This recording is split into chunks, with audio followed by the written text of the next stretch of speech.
thế mà sao tự nhiên em còn chắc đến lâu. Wow. Đúng. Kiệm để mình chơi vui. Đúng. Chơi gì đấy? Hay mình đi.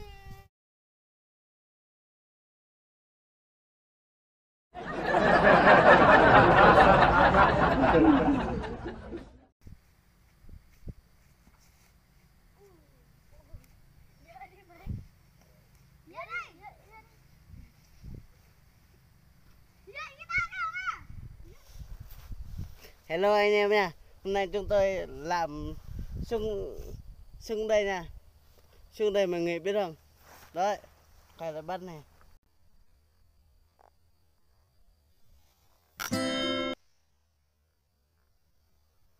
Trúng chưa? Ở đâu? Này, bố hệ già nữa. Ở đâu?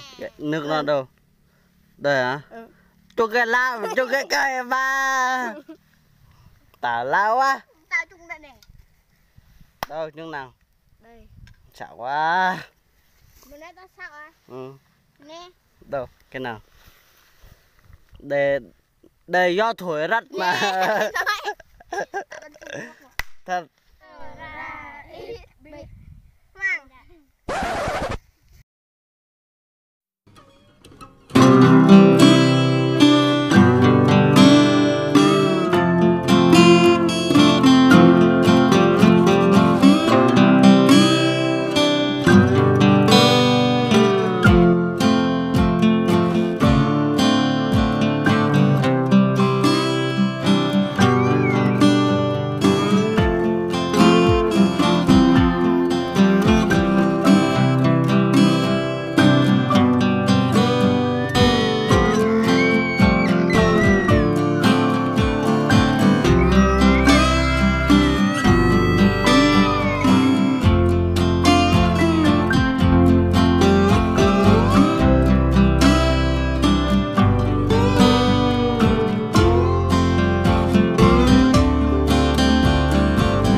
Hello, xin chào 500 anh em nha. Hôm nay chúng tôi cái gì? Sẽ làm vlog. Vlog đập hộp nha, đập bánh nha. Mọi người vươn qua người bên này đi.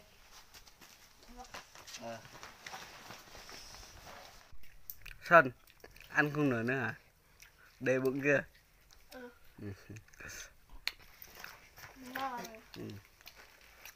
Buồn à?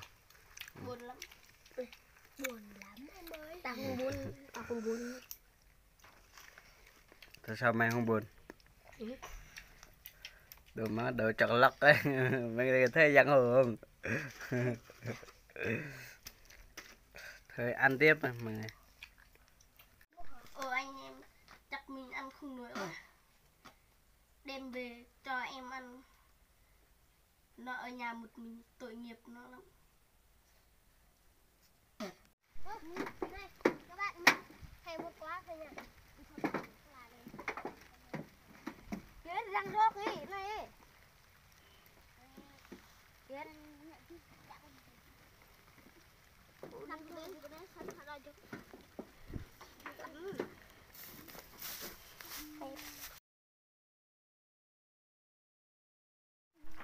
Hello mọi người nha. Hôm nay cảnh đẹp quá.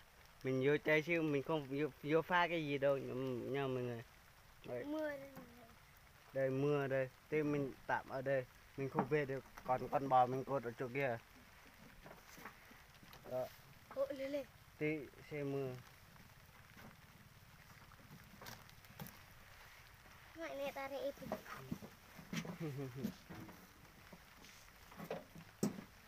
Mình qua chơi thôi, mình không làm cái gì hết nha. Mình không hái hay không gì hết nha. Mình không trộm hay gì hết nha. Mình qua thôi. Mình qua xin nha. Qua xin thôi. Tí mình đó đang mưa rồi, tí mình tạm ở nhà kia nha.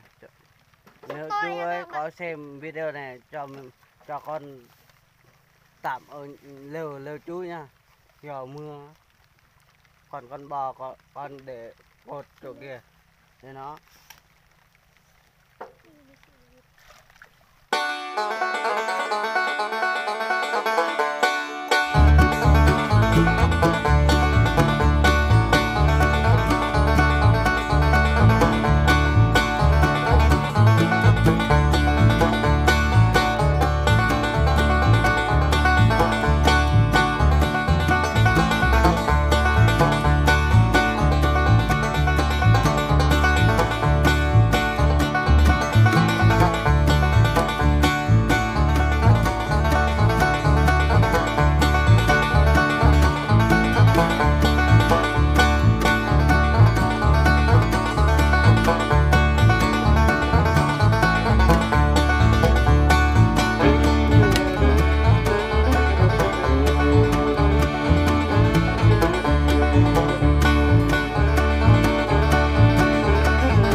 Mọi người nha, hôm nay trời mưa nha, bọn tôi trú ở chỗ này nha.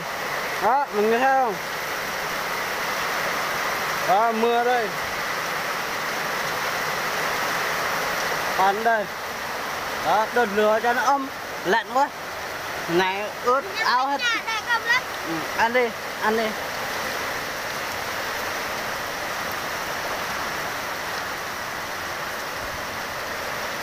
Lạnh không?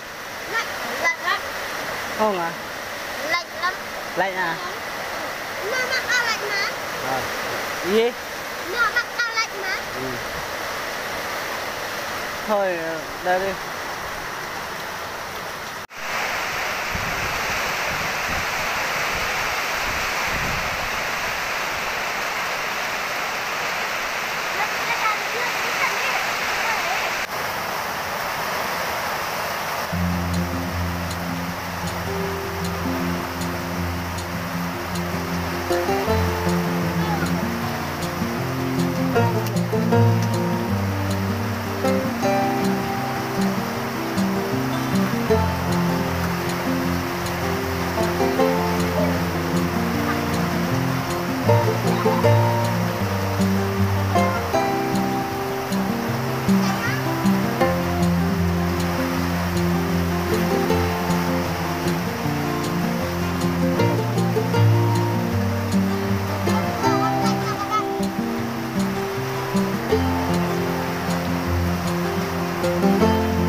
Giờ đang mưa rồi nha. Tạnh mưa rồi nha. Đây. Nè, mình về nha. Cái này biết định là mang đó, quay bắp vậy. có 2 sườn lại. Bực lắm.